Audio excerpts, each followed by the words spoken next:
بسم اللہ الرحمن الرحیم۔ شروع اللہ کے نام سے جو بڑا مہربان نہایت رحم والا ہے۔ وَلَقَدْ أَخَذَ اللَّهُ مِيثَاقَ بَنِي إِسْرَائِيلَ، اور تحقیق کے ساتھ ہم نے بنی اسرائیل سے عہد لیا تھا۔ وَبَعَثْنَا مِنْهُمُ 12 نَقِيبًا، اور ہم نے ان میں 12 نمائندے بھیجے۔ وقال اللہ تعالی وقال اللہ انی معکم، اور اللہ تعالی نے فرمایا کہ بلا شبہ میں تمہارے ساتھ ہوں۔ لئن اقمتم الصلاۃ وآتیتم الزکاۃ، اگر تم نماز قائم کرو اور زکوٰۃ ادا کرو۔ وآمنتم برسلی، اور میرے رسولوں پر ایمان لاؤ۔ وعزرتموہم، اور اگر ان کی مدد کرو۔ وَأَقْرَضْتُمُ اللَّهَ قَرْضًا حَسَنًا، اور تم نے قرض دی اللہ کو اچھی طرح قرض۔ لَأُكَفِّرَنَّ عَنْكُمْ سَيِّئَاتِكُمْ، تمہیں ضرور کفارہ دوں گا تمہارے گناہوں کا، تمہارے گناہوں کو معاف کروں گا۔ وَلَأُدْخِلَنَّكُمْ جَنَّاتٍ تَجْرِي مِن تَحْتِهَا الْأَنْهَارُ، اور ضرور داخل کروں گا ایسے باغوں میں جس کی نیچے نہریں جاری ہوں گی۔ فَمَن كَفَرَ بَعْدَ ذَلِكَ فَقَدْ ضَلَّ سَوَاءَ السَّبِيلِ، پس جس نے کفر کیا اس کے بعد، منکم تم میں سے، فقد ضل سواء السبیل تو تحقیق کے ساتھ وہ بھٹک گیا سیدھے راستے سے۔ فبما نقضهم میثاقهم لعناهم، پس اس عہد شکنے کے وجہ سے ہم نے ان پر لعنت کی۔ وجعلنا قلوبهم قاسیہ، اور ہم نے ان کے دلوں کو سخت کر دیا۔ یحرفون الکلم عن مواضعہ، بدل دیتے تھے کلمات کو اپنی جگہ سے۔ ونسوا حظا مما ذکروا بہ، اور بھول گئے اس نصیحت کا بڑا حصہ جو انہیں کی گئی تھی۔ وَلَا تَزَالُ تَطَّلِعُ عَلَى خَائِنَةٍ مِّنْهُمْ إِلَّا قَلِيلًا مِّنْهُمْ، اور ہمیشہ تو مطلع رہتا ہے عَلَى خَائِنَةٍ، ان کی خیانت پر،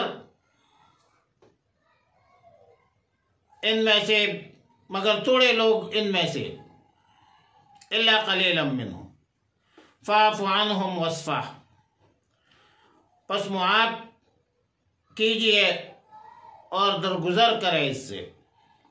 ان اللہ یحب المحسنین، بے شک اللہ پسند کرتا ہے احسان کرنے والوں کو۔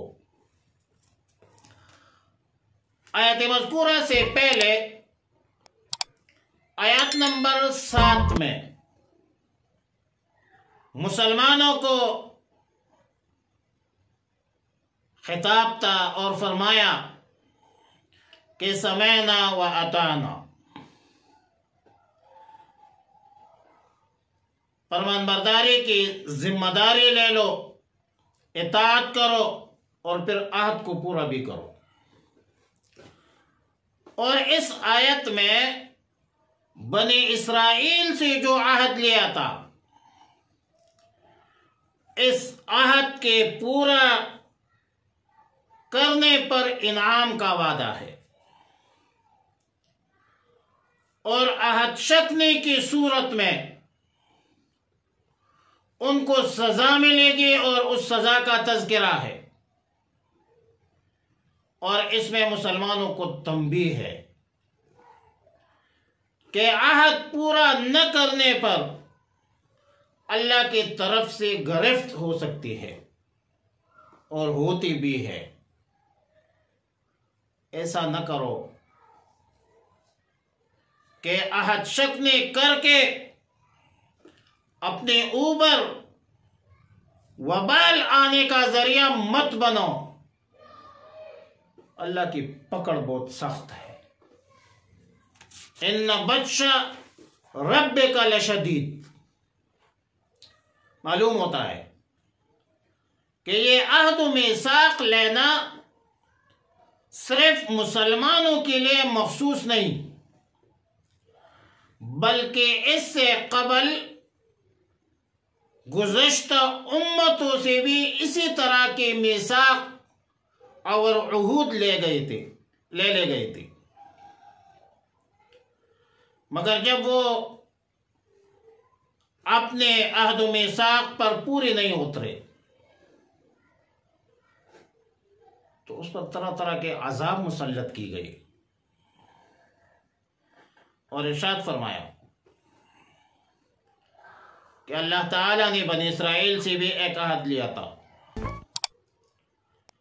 اور ان سے عہد لینے کی صورت یہ اختیار کی گئی کہ پوری قوم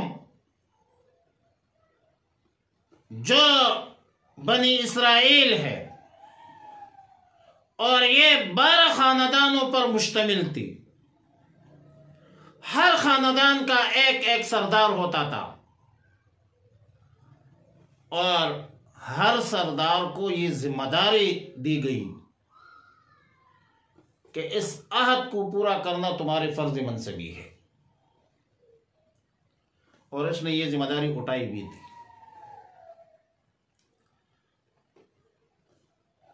میدان طے میں بنی اسرائیل کو پانی کی ضرورت تھی، اور شدید ضرورت تھی۔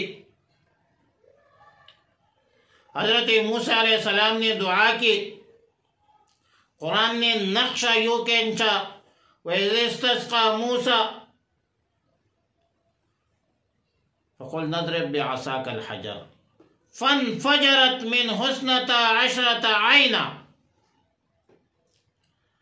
اللہ کے حکم سے حضرت موسیٰ علیہ السلام نے اپنی عصا لاٹھی زمین پر مارا، تو اللہ کے حکم سے 12 چشمے 12 خاندانوں کے لیے علیحدہ علیحدہ جاری ہو گئی۔ اور سورہ اعراف میں ہے وَقَطَّعْنَاهُمُ اثْنَتَيْ عَشْرَةَ أَسْبَاطًا أُمَمًا، ہم نے بانٹ دی ان کے 12 خاندان 12 جماعتوں میں، فَانْفَجَسَتْ مِنْهُ اثْنَتَا عَشْرَةَ عَيْنًا، پھر پوٹ پلے، فَانْفَجَسَتْ ایک معنی پر ہے، پوٹنے کے معنی پر ہے، پھر پوٹ نکلے پتھر سے 12 چشمے۔ اور عجیب اتفاق ہے، 12 کا عدد بھی کچھ عجیب خصوصیات رکھتا ہے۔ جس وقت انصار مدینہ نے رسول اللہ صلی اللہ علیہ وسلم کو مدینہ منورہ زادہ اللہ شرف آنے کی دعوت دی، اور اس کے لیے دعوت دینے کے لیے حاضر ہوئے تھے، رسول اللہ مبارک صلی اللہ علیہ وسلم نے ان سے بذریعہ بیعت معاہدہ کیا۔ اس معاہدے میں بھی 12 انصار سردار تھے، اور ان 12 سرداروں نے ذمہ داری لے کر رسول اللہ مبارک صلی اللہ علیہ وسلم کے دست مبارک پر بیعت کی۔ 3 سردار اوس قبیلے کے تھے اور 9 سردار خزرج قبیلے کے تھے، قضا فی تفسیر ابن کثیر۔ خلاصہ کلام یہ ہوا کہ بنی اسرائیل سے معاہدہ لینے کے لیے اللہ تعالی نے ان کے 12 خاندانوں کے 12 سرداروں کو یہ ذمہ داری سونپ دی کہ یہ پورا کرو، اس معاہدے کو، اس وعدے کو پورا کرو۔ اب وعدہ پورا کرنا ان سرداروں کی ذمہ داری تھی، اسی لیے ذمہ داروں کون ہو گئے؟ ان کے سردار ذمہ دار بن گئے، اور فرمایا اللہ تعالی نے انی معکم، میں تمہارے ساتھ ہوں۔ مطلب اگر تم نے میثاق کے معاہدے کی پابندی کی اور دوسروں سے پابندی کرنے کا عزم کیا تو میری مدد، میری نصرت تمہارے ساتھ ہوگی، اور عہد شک نے کی تو پھر نزول عذاب کا منتظر رہے۔ اور میثاق کے دفعات میں پہلا دفعہ ہے اقامت الصلاۃ، کہ نماز قائم کرو، اور نماز دین کا ستون ہے۔ الصلاۃ عماد الدین فمن اقامها فقد اقام الدین ومن هدمها فقد هدم الدین۔ دوسرے نمبر پہ زکوٰۃ ہے۔ اور ایک بات تو یہ معلوم ہو گئی کہ نماز اور زکوٰۃ کی فرضیت دین اسلام سے پہلے سیدنا حضرت موسیٰ علیہ السلام کے قوم پر بھی عائد تھی، اور بعض روایات، دیگر روایات میں یہ ہے کہ نماز اور زکوٰۃ ہر پیغمبر کے قوم جو تھے اس پر فرض تھی، اور ہر شریعت میں فرض تھی۔ تیسرے نمبر پہ وَآمَنْتُمْ بِرُسُلِهِ، اللہ تعالیٰ کے سب رسولوں پر ایمان لانا۔ اگرچہ ایک بات ہے کہ پہلی ایمانیات ہوتی ہے، بعد میں عبادات ہوتی ہے، اعمال ہوتی ہے، اور اعمال کی بنیاد جو ہے وہ ایمان ہے، اور اسی لیے عبادات مؤخر ہوتی ہے اور ایمانیات یہ مقدم ہوتی ہے۔ مگر میثاق میں اس لیے نماز اور زکوٰۃ کو مقدم رکھا کیونکہ اس پر بالفعل عمل کرنا تھا۔ آنے والے رسول تو بعد میں آئیں گے، ان پر ایمان لانے اور ان کے امداد کرنے کا جو وقوع وہ تو بعد میں واقع ہونے والا تھا، اس لیے نماز اور زکوٰۃ ان کو مقدم رکھا اور ایمان آمنتم برسول کو بعد میں ذکر کیا۔ چوتھے نمبر پہ وعزرتموہم، انبیاء علیہ السلام کی مدد ہے، نصرت ہے۔ پانچویں نمبر پہ وَأَقْرَضْتُمُ اللَّهَ قَرْضًا حَسَنًا، انہیں تم اللہ کو قرض دو گے، اچھی طرح قرض۔ اور اچھی طرح قرض کا مطلب یہ ہے کہ اخلاص کی بنیاد پر ہو، کوئی دنیاوی غرض لالچ شامل نہ ہو، اور اللہ کے راستے میں محبوب چیز کو خرچ کیا جائے۔ لَن تَنَالُوا الْبِرَّ حَتَّى تُنْفِقُوا مِمَّا تُحِبُّونَ، دکھلاوا نہ ہو۔ یا ایھا الذین آمنوا لا تبطلوا صدقاتکم بالمن والأذى كالذی ينفق مالہ رئاء الناس، اور ردی اور بیکار چیز کو بھی خرچ کرنے سے گریز کرو۔ صدقہ کرنا ہے، اچھی چیز کا کرو۔ وَلَسْتُمْ بِآخِذِيهِ کا مصداق مت بنو. لیکن یہاں پر اللہ کے راستے میں خرچ کرنے سے تعبیر کیا قرض کو، کیونکہ قرض قانوناً شرعاً عرفاً یہ واجب الادا ہوتا ہے، چونکہ اللہ کے راستے میں خرچ کرنے کا بدلہ اس یقین کے ساتھ کرنا چاہیے کہ اس کا بدلہ مجھے آخرت میں ضرور ملے گا. مسجد کون بناتا ہے؟ انما یامر مساجد اللہ من آمن باللہ والیوم. بے ایمان آدمی مسجد مدرسہ نہیں بنا سکتا. جن کے اندر ایمان ہو، جن کو اتنا اعتقاد ہو، یقین ہو کہ مجھے اس کا اجر ملے گا، مجھے اس کا ثواب ملے گا.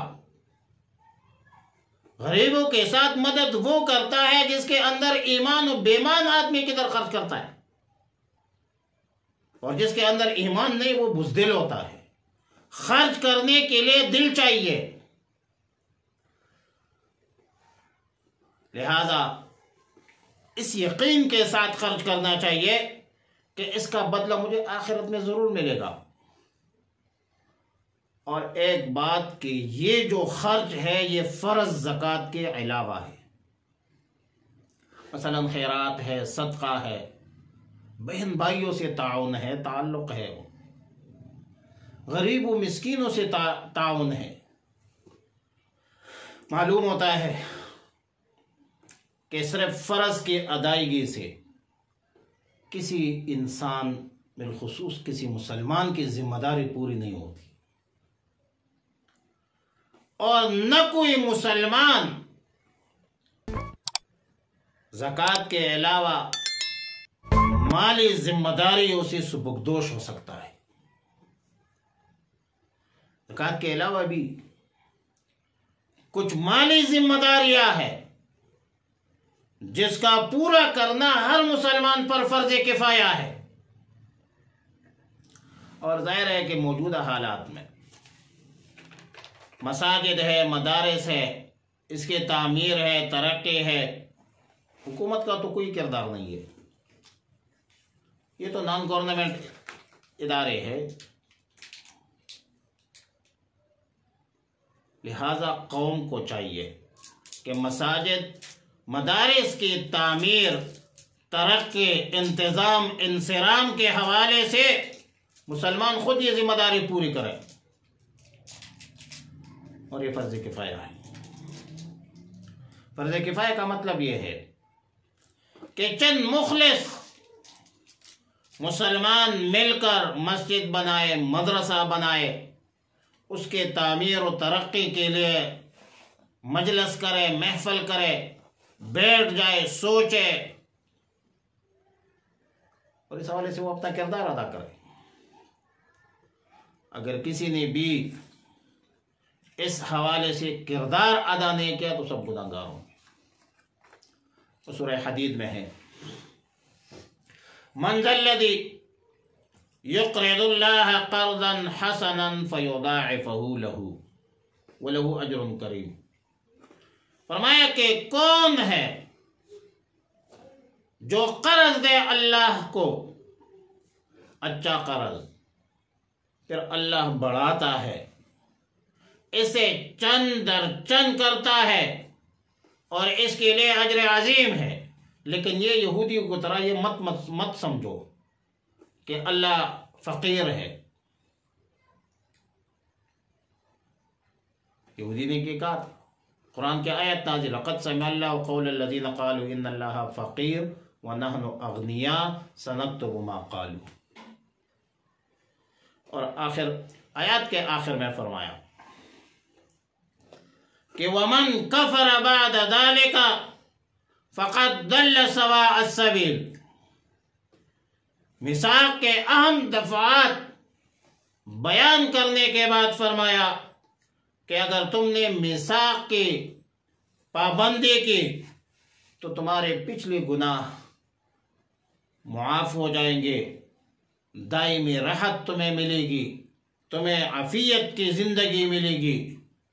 اور اگر کسی نے کفر کیا، عہد شکنی کی، کفران نعمت کی، تو وہ اپنے ہاتھوں سے اپنے آپ کو تباہ کر رہی ہے، برباد کر رہے ہیں، اور اپنے ہاتھوں سے وہ گڑھے میں جا گرا۔ فَبِمَا نَقْضِهِمْ مِيثَاقَهُمْ لَعَنَّاهُمْ۔ بنی اسرائیل کے اس عہد شکنی کی بدولت، اس عہد شکنی کے سبب بنی اسرائیل پر لعنت کی گئی، اور لعنت کا معنی ہے بعد عن الرحمت، اللہ کے رحمت سے دور ہوئے، قسم قسم عذاب میں مبتلا ہو گئے۔ اب ظاہر ہے کہ عذاب کا ذکر تو قرآن کریم میں جگہ جگہ مذکور ہے، لیکن ظاہری عذاب کے علاوہ وَجَعَلَ مِنْهُمُ الْقِرَدَةَ وَالْخَنَازِيرَ وَعَبَدَ الطاغوت، بندر تو بن گئے، خنزیر بھی بن گئے۔ یہ تو ظاہری نظر آنے والے چیزیں ہیں، عذاب ہے، لیکن معنوی اور روحانی امراض میں بھی مبتلا ہو گئے۔ اس بدبختوں کی سرکشی کا کیا کیا واقعہ بندہ سنائے، لیکن روحانی طور پر ان کے دل جو تھے دماغ مسخ ہو گئے، سوچنے کی صلاحیت ختم ہو گئی، سمجھنے کی استعداد ختم ہو گئی۔ وَجَعَلْنَا قُلُوبُهُمْ قَاسِيَةً، ان کے دل سخت ہو گئے۔ هغه زړه نه دی اسې کاڼی د صحرا دی، په خوږمن زړګي چې خوږ نشي زړه نه دی، سنگ دل ہو گئے۔ اور سورہ مطففین میں اللہ تعالیٰ نے فرمایا کلا برانا علی قلوبہم۔ قرآن کریم کے واضح احکامات، بینات، معجزات سے انکار کی وجہ سے ان کے دلوں پر، ان کے گناہوں کی وجہ سے زنگ بیٹھ گئی، ان کے دل زنگ آلود ہو گئے۔ اب ظاہر ہے کہ زنگ آلود پرزہ بھی بیکار ہو جاتا ہے، ناکارہ ہو جاتا ہے۔ ایمان کا جو محل ہے وہ دل ہے، دل کے آئینے میں ہے تصویر یار جب ذرا گردن جھکا لی دے۔ جب ان کے دل بیکار ہو گئے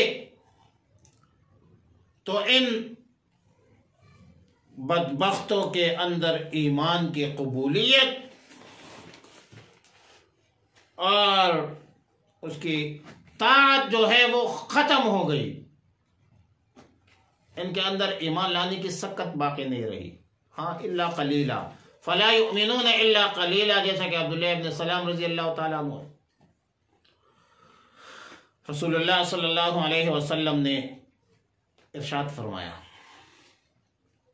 کہ جب کوئی انسان گناہ کرتا ہے تو اس کے دل پر سیاہ نقطہ لگ جاتا ہے، اور پھر وہ ایسے محسوس کرتے ہیں جیسا کسی سفید کپڑے پر سیاہ داغ لگ جائے۔ اور جب سفید کپڑے پر سیاہ داغ لگ جائے تو بندہ ایسا محسوس کرتا ہے، بندے کو نظر کی بنیاد پر تکلیف ہوتی ہے۔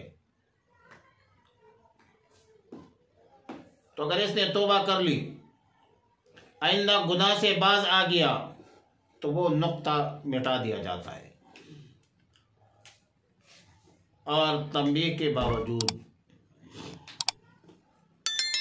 پھر بھی توبہ نہیں کر سکے، توبہ کی توفیق اس کو نہیں ملی، بے پرواہ ہو گیا گناہوں سے، دوسرے گناہوں میں مبتلا ہوا، تو ہر گناہ پر ایک سیاہ نقطہ بنتا رہتا ہے، اضافہ ہوتا رہتا ہے، یہاں تک کہ اس کا پورا دل جو ہے وہ سیاہ ہو جاتے ہیں، پھر خیر اور نیکی کے بعد اس کے دل میں جمتی نہیں ہے۔ اس کے دل کی پھر یہ کیفیت ہوتی ہے کہ لا یعرف معروفا ولا ينکر منکرا، نہ وہ کسی نیکی کو نیکی سمجھتے ہیں اور نہ برائی کو پھر وہ برائی سمجھتے ہیں۔ ضابطہ ہے کہ ان من الحسنۃ الحسنۃ بعدها وان من جزاء السیئۃ السیئۃ بعدها۔ مطلب یہ ہے کہ نیکی کے نقد جزا یہ ہے کہ اس کے بعد دوسرے نیکیوں کی توفیق ملتی ہے، اور گناہ کے نقد سزا یہ ہے کہ ایک گناہ کے بعد اس کا دل دوسرے گناہوں کی طرف مائل ہو جاتا ہے۔ ہمیشہ کے لیے طاعات، اچھے اعمال، نیک اعمال، اعمال حسنہ، اس میں تجاذب ہوتا ہے، تجاذب۔ ایک نیک عمل دوسرے عمل کو کھینچتا ہے، ایک نیکی دوسرے نیکی کو دعوت دیتی ہے، اور ایک برائی دوسری برائی کو بھی کھینچتی ہے۔ اسی لیے بنی اسرائیل کو نقد سزا ملی، اور یہ سزا حسب ضابطہ ملی۔ بنی اسرائیل اللہ کے رحمت سے دور ہو گئے، اور بات یہاں تک پہنچ گئی کہ یحرفون الکلم عن مواضعہ، یہ لوگ کلام الہی میں تحریف کرنے لگے۔ کسی نے الفاظ میں تحریف کی، کسی نے معانیوں میں تحریف کی۔ جو بندہ اپنی کتاب کی، مقدس کتاب کی میں تحریف کرے، ان سے پھر کیا خیر کی توقع ہوگی؟ مسلمان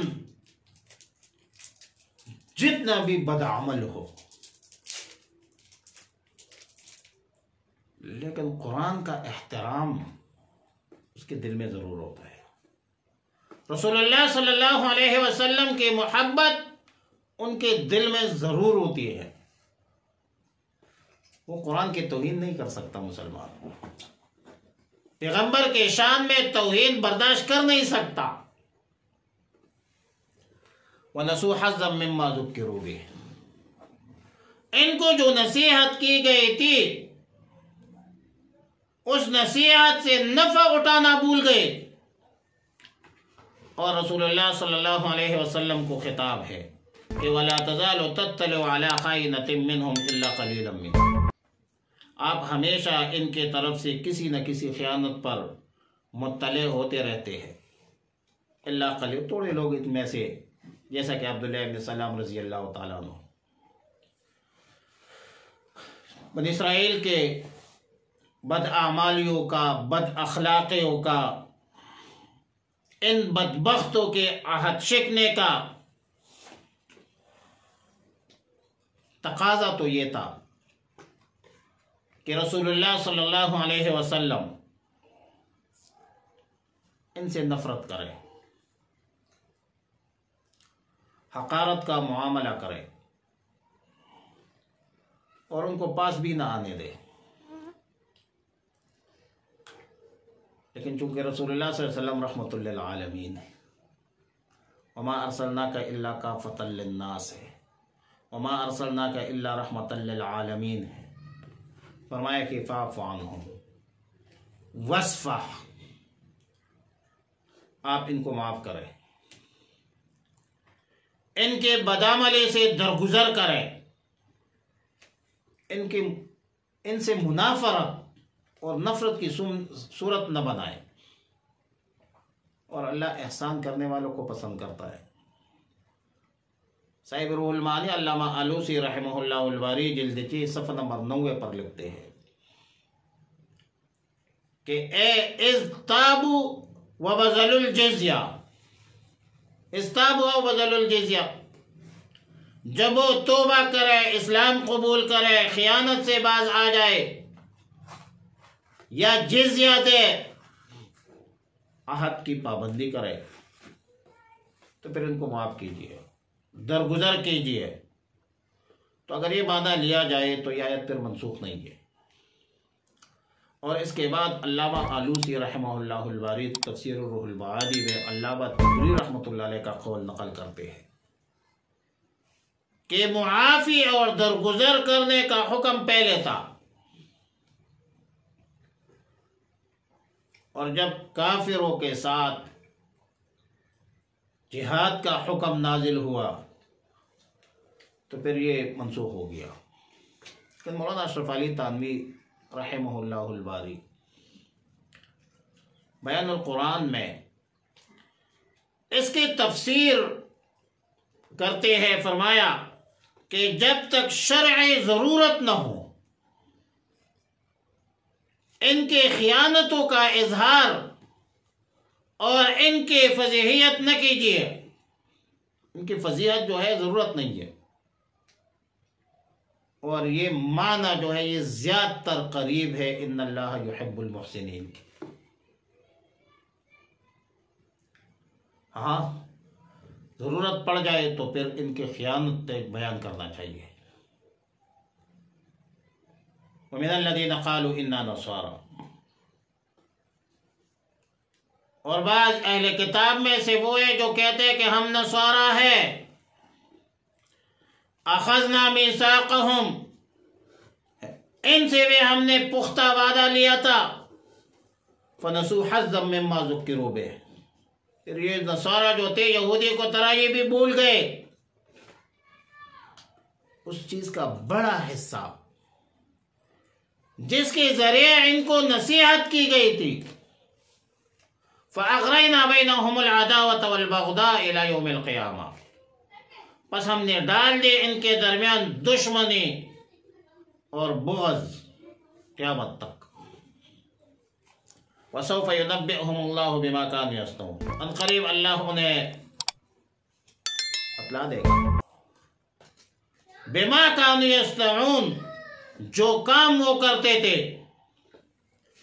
اس آیت میں اللہ تعالیٰ نے نصرانیوں کے، عیسائیوں کے عہد شکنے کا ذکر کیا، اس کے سزا کا بیان فرمایا کہ ان کے عہد شکنے کی وجہ سے افتراق اور بغض میں مبتلا ہو گئے، اور یہ بغض قیامت تک جاری اور ساری رہے گی۔ بیضاوی شریف کے حاشیہ پر ہے کہ نصارہ میں 3 بڑے فرقے ہیں۔ ایک ہے ناتوریہ، جو حضرت عیسیٰ علیہ السلام کو اللہ کا بیٹا متصور کرتے ہیں۔ دوسرا فرقہ ہے یعقوبیہ، جو خود حضرت عیسیٰ علیہ السلام کو اللہ کے ساتھ متحد متصور کرتے ہیں۔ اور تیسرا فرقہ ہے ملکانیہ، جو ثالث و ثلاثہ کے قائل ہیں، 3 خداؤں کے قائل ہیں۔ اور آج کل کی اصطلاح میں یعقوبیہ کو کیتھولک کہتے ہیں، ناتوریہ کو پروٹسٹنٹ کہتے ہیں، اور ملکانیہ کو آرتھوڈکس کہتے ہیں، اور یہ تینوں ایک دوسرے کو فنڈامنٹلسٹ کہتے ہیں۔ لیکن آج کل عیسائی کہتے ہیں کہ نہیں جی ہم متحد ہیں، ہمارے اندر کوئی فرقواریت نہیں ہے۔ یہ دعویٰ ہے عالم عیسائیت کا۔ تو گزارش یہ ہے کہ یہ جو ہم کہتے ہیں کہ اس کے اندر فرقواریت ہے، یہ ہم ان کے بارے میں کہتے ہیں جو واقعی عیسائی ہے، جو در حقیقت عیسائی مذہب کے پابند ہیں۔ آج کل تم اپنے آپ کو عیسائی کہتے ہو؟ نہیں، تم دہری ہو۔ تمہارے عیسائیت بحیثیت مذہب اکثر و بیشتر ختم ہو چکی ہے۔ عیسائیت صرف نام کا باقی ہے۔ قومی طور پر عیسائیت باقی ہے، لیکن مذہبی طور پر کچھ بھی نہیں ہے۔ اور اگر آپ اپنی اختلافات کی داستانیں سننا چاہتے ہو تو ہم سے سنو۔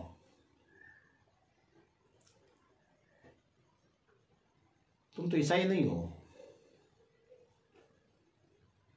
اور اگر تم اختلاف کی نفی کرتے ہو تو آج بھی تم کیتھولک کا چرچ علیحدہ ہے، پروٹسٹنٹ کا علیحدہ ہے۔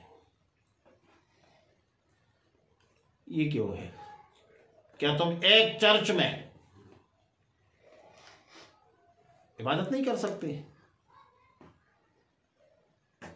تو مان لو کہ تمہارے اندر اختلافات ہے،